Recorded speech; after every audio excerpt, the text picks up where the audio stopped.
وإذا سمعوا ما أنزل إلى الرسول ترى أعينهم تفيض من الدمع مما عرفوا من الحق يقولون ربنا آمنا فاكتبنا مع الشاهدين وما لنا لا نؤمن بالله وما جاءنا من الحق ونطمع أن يدخلنا ربنا مع القوم الصالحين فأثابهم الله بما قالوا جنات تجري من تحتها الأنهار خالدين فيها وذلك جزاء المحسنين والذين كفروا وكذبوا بآياتنا أولئك أصحاب الجحيم يا أيها الذين آمنوا لا تحرموا طيبات ما أحل الله لكم ولا تعتدوا إن الله لا يحب المعتدين وكلوا مما رزقكم الله حلالا طيبا واتقوا الله الذي أنتم به مؤمنون لا يؤاخذكم الله باللغو في أيمانكم ولكن يؤاخذكم بما عقدتم الأيمان فكفارته إطعام 10 مساكين من أوسط ما تطعمون أهليكم أو كسوتهم أو تحرير رقبة فمن لم يجد فصيام 3 أيام ذلك كفارة أيمانكم إذا حلفتم واحفظوا أيمانكم كذلك يبين الله لكم آياته لعلكم تشكرون يا أيها الذين آمنوا إنما الخمر والميسر والأنصاب والأزلام رجس من عمل الشيطان فاجتنبوه لعلكم تفلحون إنما يريد الشيطان أن يوقع بينكم العداوة والبغضاء في الخمر والميسر ويصدكم عن ذكر الله وعن الصلاة فهل أنتم منتهون وأطيعوا الله وأطيعوا الرسول واحذروا فإن توليتم فاعلموا أنما على رسولنا البلاغ المبين ليس على الذين آمنوا وعملوا الصالحات جناح فيما طعموا إذا ما اتقوا وآمنوا الصالحات ثم اتقوا وآمنوا ثم اتقوا وأحسنوا والله يحب المحسنين يا أيها الذين آمنوا ليبلونكم الله بشيء من الصيد تناله أيديكم ورماحكم ليعلم الله من يخافه بالغيب فمن اعتدى بعد ذلك فله عذاب أليم يا أيها الذين آمنوا لا تقتلوا الصيد وأنتم حرم ومن قتله منكم متعمدا فجزاء مثل ما قتل من النعم يحكم به ذوى عدل منكم هديا بالغ الكعبة أو كفارة طعام مساكين أو عدل ذلك صياما ليذوق وبال أمره عفى الله عما سلف ومن عاد فينتقم الله منه والله عزيز ذو انتقام أحل لكم صيد البحر وطعامه متاعا لكم وللسيارة وحرم عليكم صيد البر ما دمتم حرما واتقوا الله الذي إليه تحشرون جعل الله الكعبة البيت الحرام قياما للناس والشهر الحرام والهدي والقلائد ذلك لتعلموا أن الله يعلم ما في السماوات وما في الأرض وأن الله بكل شيء عليم اعلموا أن الله شديد العقاب وأن الله غفور رحيم ما على الرسول إلا البلاغ والله يعلم ما تبدون وما تكتمون قل لا يستوي الخبيث والطيب ولو أعجبك كثرة الخبيث فاتقوا الله يا أولي الألباب لعلكم تفلحون يا أيها الذين آمنوا لا تسألوا عن أشياء إن تبد لكم تسؤكم وإن تسألوا عنها حين ينزل القرآن تبد لكم عفى الله عنها والله غفور حليم قد سألها قوم من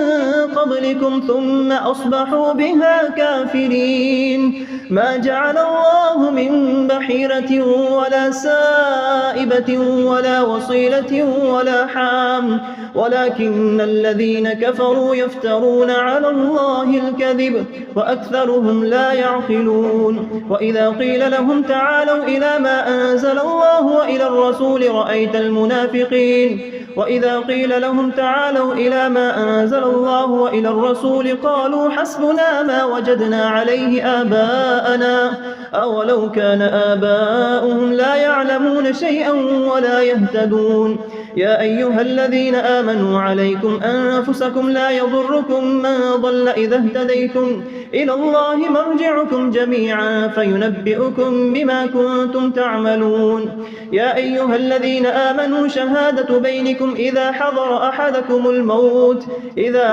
أحدكم الموت حين الوصية اثنان ذوا عدل منكم أو آخران من غيركم إن أنتم ضربتم في الأرض فأصابتكم مصيبة الموت تحبسونهما من بعد الصلاة فيقسمان بالله إن ارتبتم لا نشتري به ثمنا ولو كان ذا قربى ولا نكتم شهادة الله إنا إذا لمن الآثمين فإن عثر على أنهما استحقا إثما فآخران يقومان مقامهما من الذين استحق عليهم الأوليان فيقسمان بالله لشهادتنا أحق من شهادتهما وما اعتدينا إنا إذا لمن الظالمين ذلك أدنى أن يأتوا بالشهادة على وجهها أو يخافوا أن ترد أيمان بعد أيمانهم واتقوا الله واسمعوا والله لا يهدي القوم الفاسقين يوم يجمع الله الرسل فيقول ماذا أجبتم قالوا لا علم لنا إنك أنت علام الغيوب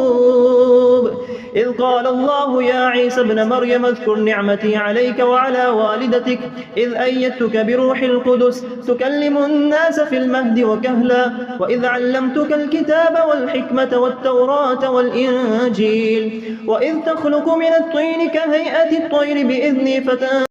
فتكون طيرا بإذني وتبرئ الأكمه والأبرص بإذني وإذ تخرج الموتى بإذني وإذ كففت بني إسرائيل عنك إذ جئتهم بالبينات فقال الذين كفروا منهم إن هذا إلا سحر مبين وإذ أوحيت إلى الحواريين أن آمنوا بي وبرسولي قالوا آمنا واشهد بأننا مسلمون إذ قال الحواريون يا عيسى ابن مريم هل يستطيع ربك أن ينزل علينا مائدة من السماء قال اتقوا الله إن كنتم مؤمنين قالوا نريد أن نأكل منها وتطمئن قلوبنا ونعلم أن قد صدقتنا ونكون عليها من الشاهدين قال عيسى ابن مريم اللهم ربنا أنزل علينا مائدة من السماء تكون لنا عيدا لأولنا وآخرنا وآية منك وارزقنا وأنت خير الرازقين قال الله إني منزلها عليكم فمن يكفر بعد منكم فإني أعذبه عذابا لا أعذبه أحدا من العالمين وإذ قال الله يا عيسى ابن مريم أأنت قلت للناس اتخذوني وأمي إلهين من دون الله قال سبحانك ما يكون لي أن أقول ما ليس لي بحق إن كنت قلته فقد علمته تعلم ما في نفسي ولا أعلم ما في نفسك إنك أنت علام الغيوب ما قلت لهم إلا ما أمرتني به أن اعبدوا الله ربي وربكم وكنت عليهم شهيدا ما دمت فيهم فلما توفيتني كنت أنت الرقيب عليهم وأنت على كل شيء شهيد إن تعذبهم فإنهم عبادك وإن تغفر لهم فإنك أنت العزيز الحكيم قال الله هذا يوم ينفع الصادقين صدقهم لهم جنات تجري من تحتها الأنهار خالدين فيها أبدا رضي الله عنهم ورضوا عنه ذلك الفوز العظيم لله ملك السماوات والأرض وما فيهن وهو على كل شيء قدير بسم الله الرحمن الرحيم. الحمد لله الذي خلق السماوات والأرض وجعل الظلمات والنور ثم الذين كفروا بربهم يعدلون. هو الذي خلقكم من طين ثم قضى أجلا وأجل مسمى عنده ثم أنتم تمترون. وهو الله في السماوات وفي الأرض يعلم سركم وجهركم ويعلم ما تكسبون. وما تأتيهم من آية من آيات ربهم إلا كانوا عنها معرضين. فقد كذبوا بالحق لما جاءهم فسوف يأتيهم أنباء ما كانوا به يستهزئون. ألم يروا كم أهلكنا من قبلهم من قرن مكناهم في الأرض ما لم نمكن لكم وأرسلنا السماء عليهم مدرارا وجعلنا الأنهار تجري من تحتهم فأهلكناهم بذنوبهم وأنشأنا من بعدهم قرنا آخرين. ولو نزلنا عليك كتابا في قرطاس فلمسوه بأيديهم لقال الذين كفروا إن هذا إلا سحر مبين. وقالوا لولا أنزل عليه ملك ولو أنزلنا ملكا لقضي الأمر ثم لا ينظرون. ولو جعلناه ملكا لجعلناه رجلا وللبسنا عليهم ما يلبسون. ولقد استهزئ برسل من قبلك فحاق بالذين سخروا منهم ما كانوا به يستهزئون. قل سيروا في الأرض ثم انظروا كيف كان عاقبة المكذبين. قل لمن ما في السماوات والأرض قل لله كتب على نفسه الرحمة ليجمعنكم إلى يوم القيامة لا ريب فيه. الذين خسروا أنفسهم فهم لا يؤمنون. وله ما سكن في الليل والنهار وهو السميع العليم. قل أغير الله أتخذ وليا فاطر السماوات والأرض وهو يطعم ولا يطعم. قل إني أمرت أن أكون أول من أسلم ولا تكونن من المشركين. قل إني أخاف إن عصيت ربي عذاب يوم عظيم. من يصرف عنه يومئذ فقد رحمه وذلك الفوز المبين. وإن يمسسك الله بضر فلا كاشف له إلا هو وإن يمسسك بخير فهو على كل شيء قدير. وهو القاهر فوق عباده وهو الحكيم الخبير. قل أي شيء أكبر شهادة قل الله شهيد بيني وبينكم وأوحي إلي هذا القرآن لأنذركم به ومن بلغ أئنكم لتشهدون أن مع الله آلهة أخرى قل لا أشهد قل إنما هو إله واحد وإنني بريء مما تشركون. الذين آتيناهم الكتاب يعرفونه كما يعرفون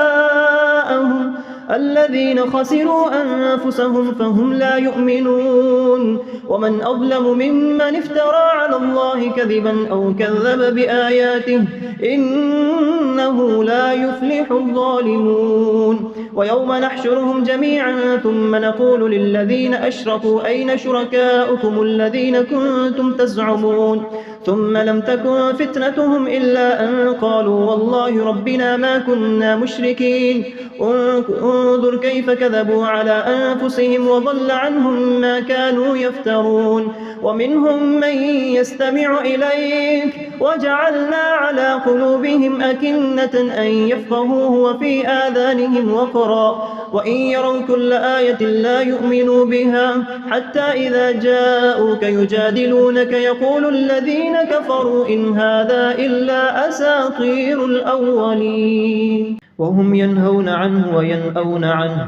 وإن يهلكون إلا أنفسهم وما يشعرون. ولو ترى إذ وقفوا على النار فقالوا يا ليتنا نرد ولا نكذب بآيات ربنا ونكون من المؤمنين بل بدا لهم ما كانوا يخفون من قبل ولو ردوا لعادوا لما نهوا عنه وإنهم لكاذبون. وقالوا إن هي إلا حياتنا الدنيا وما نحن بمبعوثين. ولو ترى إذ وقفوا على ربهم قال أليس هذا بالحق قالوا بلى وربنا قال فذوقوا العذاب بما كنتم تكفرون. قد خسر الذين كذبوا بلقاء الله حتى إذا جاءتهم الساعة بغتة قالوا يا حسرتنا على ما فرطنا فيها وهم يحملون أوزارهم على ظهورهم ألا ساء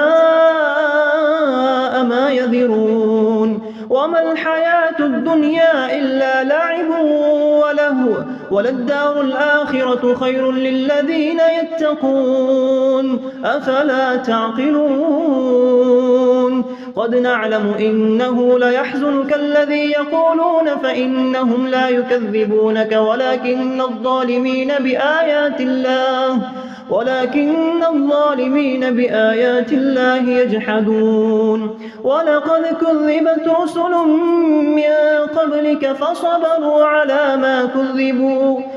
ولقد كذبت رسل من قبلك فصبروا على ما كذبوا وأوذوا حتى أتاهم نصرنا ولا مبدل لكلمات الله ولقد جاءك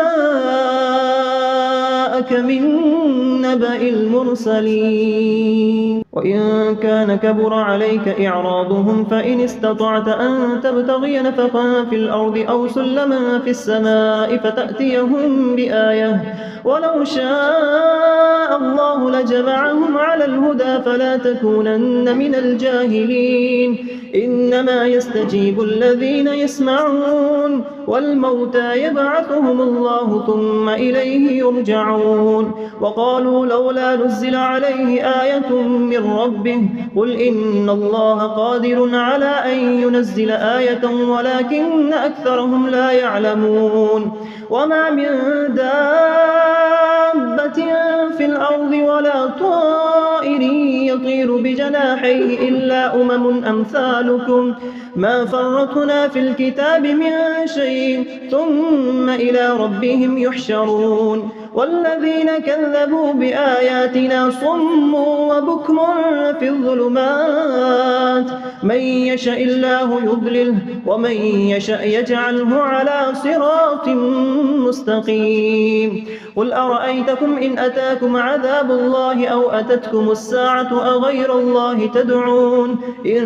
كنتم صادقين بل إياه تدعون فيكشف ما تدعون إليه إن شاء وتنسون ما تشركون ولقد أرسلنا إلى أمم من قبلك فأخذناهم بالبأساء والضراء لعلهم يتضرعون فلولا إذ جاءهم بأسنا تضرعوا ولكن قست قلوبهم وزين لهم الشيطان ما كانوا يعملون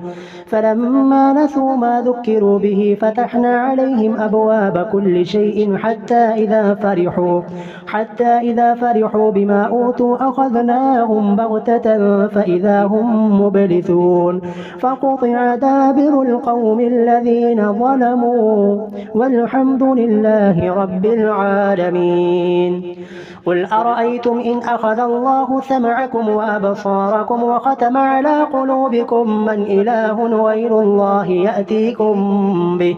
انظر كيف نصرف الآيات ثم هم يصدفون قل أرأيتكم إن أتاكم عذاب الله بغتة أو جهرة هل يهلك إلا القوم الظالمون وما نرسل المرسلين إلا مبشرين ومنذرين فمن آمن وأصلح فلا خوف عليهم ولا هم يحزنون والذين كذبوا بآياتنا يمسهم العذاب بما كانوا يفسقون قل لا أقول لكم عندي خزائن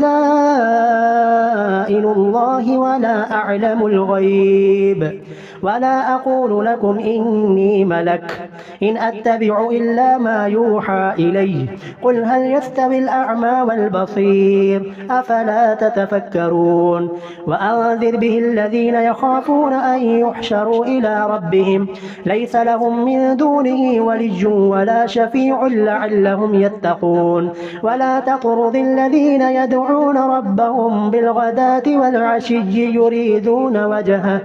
ما عليك من حسابهم من شيء وما من حسابك عليهم من شيء فتطردهم فتكون من الظالمين وكذلك فتنا بعضهم ببعض ليقولوا أهؤلاء من الله عليهم من بيننا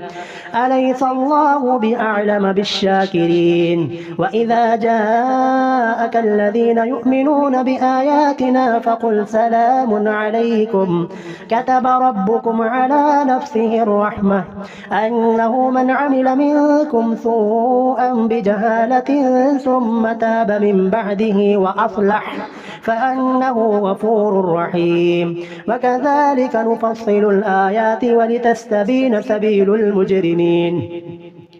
قل إني نهيت أن أعبد الذين تدعون من دون الله قل لا أتبع أهواءكم قد ضللت إذا وما أنا من المهتدين قل إني على بينة من ربي وكذبتم به ما عندي ما تستعجلون به إن الحكم إلا لله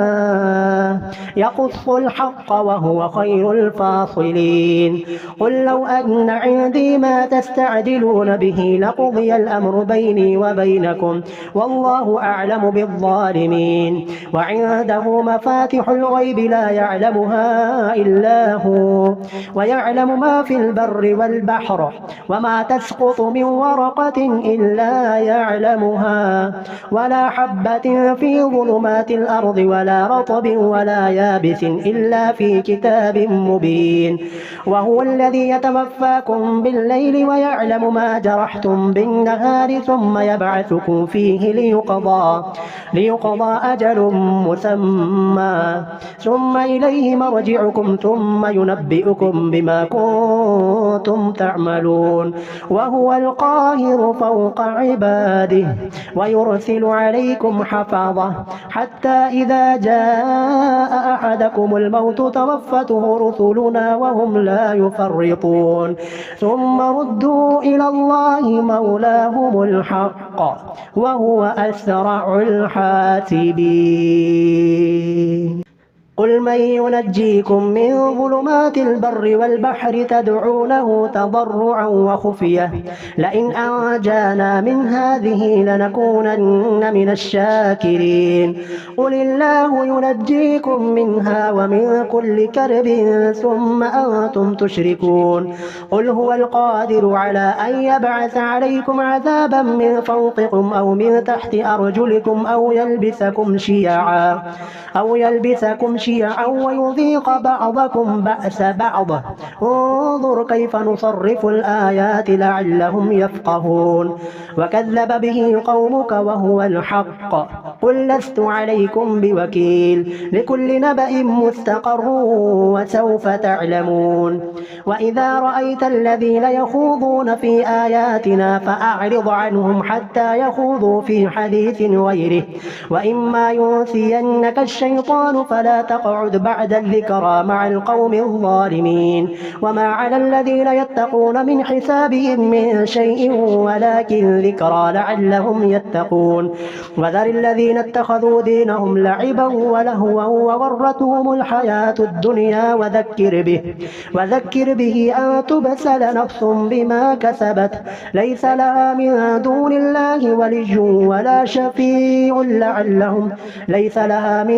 الله ولي ولا شفيع وإن تعدل كل عدل لا يؤخذ منها أولئك الذين أبسلوا بما كسبوا لهم شراب من حميم وعذاب عليم بما كانوا يكفرون قل أندعو من دون الله ما لا ينفعنا ولا يضرنا ونرد على أعقابنا بعد إذ هدانا الله كالذي استهوته الشياطين في الأرض حيران له أصحاب يدعونه إلى الهدى ائتنا قل إن هدى الله هو الهدى وأمرنا لنسلم لرب العالمين وأن أقيموا الصلاة واتقوه وهو الذي إليه تحشرون وهو الذي خلق السماوات والأرض بالحق ويوم يقول كن فيكون قوله الحق وله الملك يوم ينفخ في الصور عالم الغيب والشهادة وهو الحكيم الخبير خبير. وإذ قال إبراهيم لأبيه آذر أتتخذ أصناما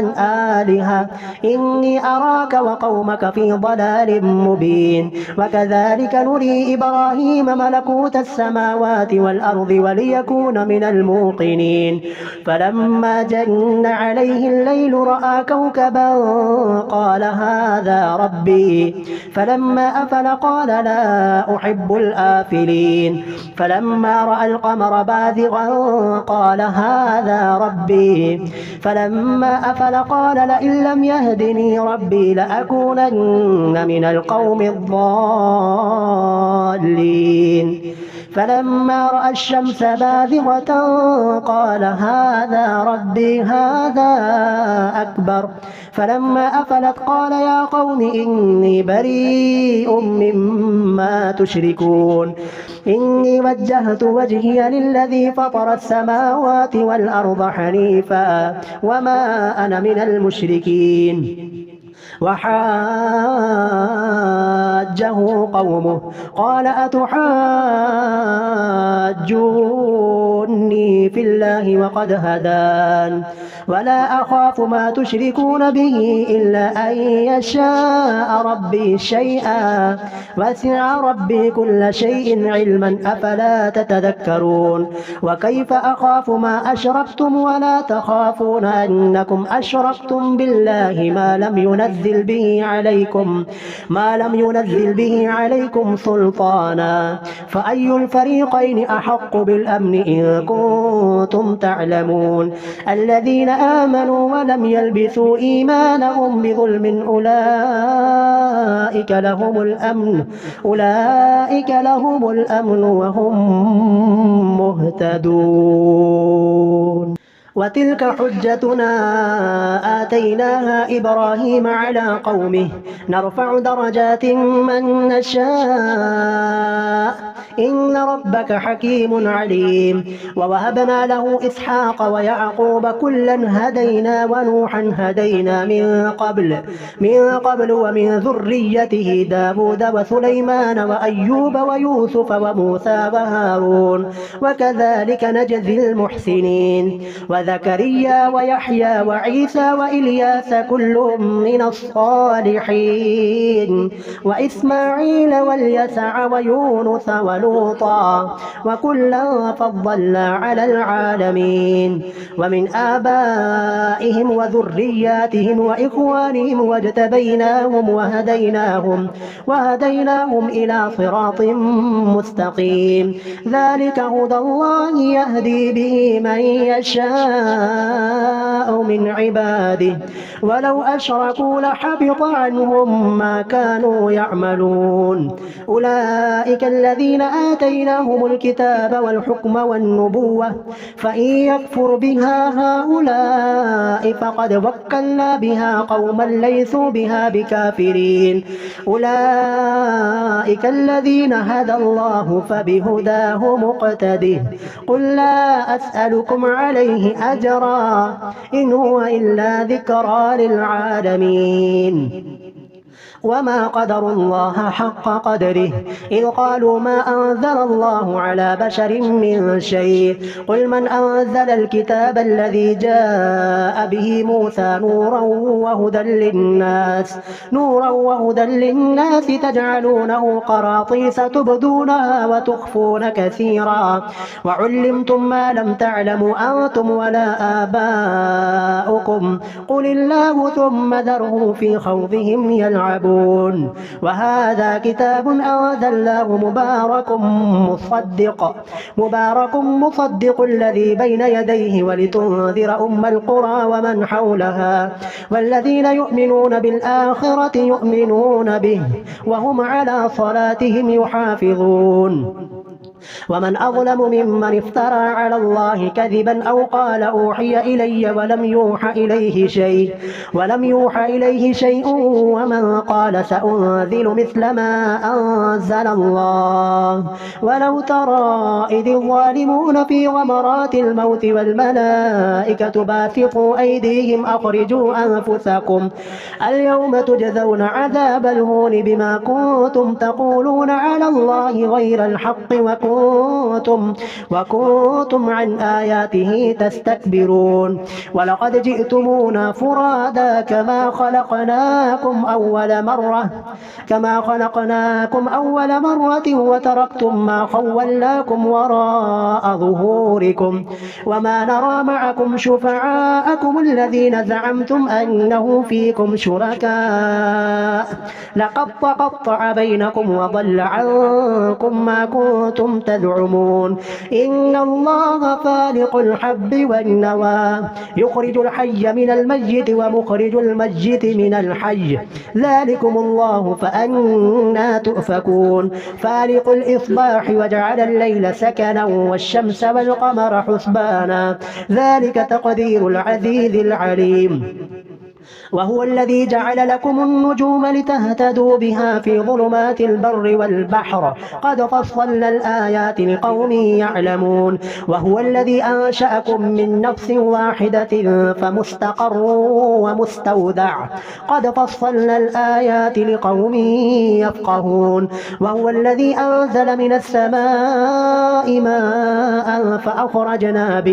فأخرجنا به نبات كل شيء فأخرجنا منه خضرا نخرج منه حبا متراكبا ومن النخل من طلعها قنوان دانية وجنات من أعناب والزيتون والرمان مشتبها وغير متشابه انظروا إلى ثمره إذا أثمر وينعه إن في ذلكم لآيات لقوم يؤمنون وجعلوا لله شركاء الجن وخلقهم وخرقوا له بنين وبنات بغير علم سبحانه وتعالى عما يصفون